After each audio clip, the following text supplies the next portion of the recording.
Business में हम हर बार एक चीज ढूंढने की कोशिश करते हैं और वो है अपॉर्चुनिटी पैसा कमाने की, कि कोई डील हो जाए, क्लाइंट आ जाए, लीड कन्वर्ट हो जाए, क्लोज हो जाए। लेकिन ये रही बिजनेस की बात।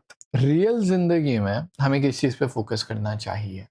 और आज 17 अक्टूबर का टेक्स्ट बेसिकली ये बोलता है कि काइंडनेस। अब ये मेरी पर्सनल स्टोरी है और इससे पहले मैंने कई वीडियोस में कई बार बोला है, क्योंकि टॉपिक बहुत बार आया है। एक टाइम पे ऐसा होता था, जब मैं लाइब्रेरी से घर की तरफ आता था तो मैं बाइक पे होता था और पता नहीं उस वक्त ये पैसेज पढ़ रहा था या कुछ दिमाग में चल रहा था।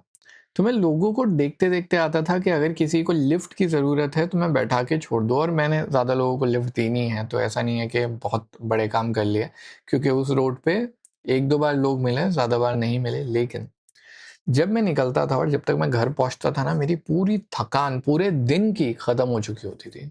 And I don't know how to prove that, and maybe I can not prove that, but the thing is, Hindi में इसको बोलते हैं दयालु होना, उर्दू में बोलते हैं मेहरबान होना या मेहरबानी करना किसी पे। अब मुझे इसका लॉजिकल कॉन्टेक्स्ट नहीं पता कि ये कैसे ट्रांसफर होता है, लेकिन आज के पैराग्राफ में लिखा हुआ है कि आज वो पहला इंसान जिससे आप मिले, हो सकता है आप उसे पहचानते हो, नहीं पहचानते हो सकता है आपके कल्चरल बैकग्राउंड का, आपके रिलीजन का, आपके देश का इंसान हो या ना हो, ये एक अपॉर्चुनिटी है सामने वाले पे मेहरबान होने की। और मुझे पता है कि हमारे हिंदी कॉन्टेक्स्ट में या इंडिया के कॉन्टेक्स्ट में हम सामने वाले को एक सरकाज़म में या तंज में बोलते हैं कि बड़ी मेहरबानी की, आप आ गए।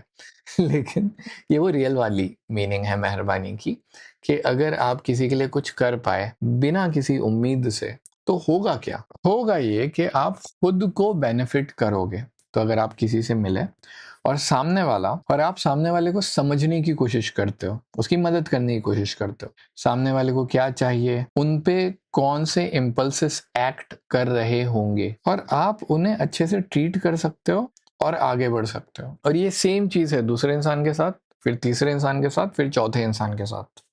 और कोई गारंटी नहीं है कि आपके रिटर्न में कोई फेवर आएगा। तो फिर एक सवाल उठता है कि ये बेनिफिट कैसे हुआ भाई? बेनिफिट ऐसे हुआ कि पहले तो ना आप प्रेजेंट में जी रहे हो ना पास्ट में। अपनी सांस पे ध्यान दीजिए, तो अभी आप प्रेजेंट मोमेंट में आ जाएंगे। और अगर मैं आपको बोलूँ कि अभी आपके सांस का रिदम क्या है, आप इनहेल कर रहे हो, एक्सेल कर रहे हो, तो अभी इस करेक्ट मोमेंट में ये वीडियो देखते देखते यूट्यूब पे जहाँ पे भी अभी आप है, आप प्रेजेंट मोमेंट में हो। ये प्रेजेंट मोमेंट में हम अपने सेल्फ पे फोकस करते हैं। लेकिन अगर हम सामने वाले की हेल्प करें तो भी हम प्रेजेंट मोमेंट में ही होते हैं।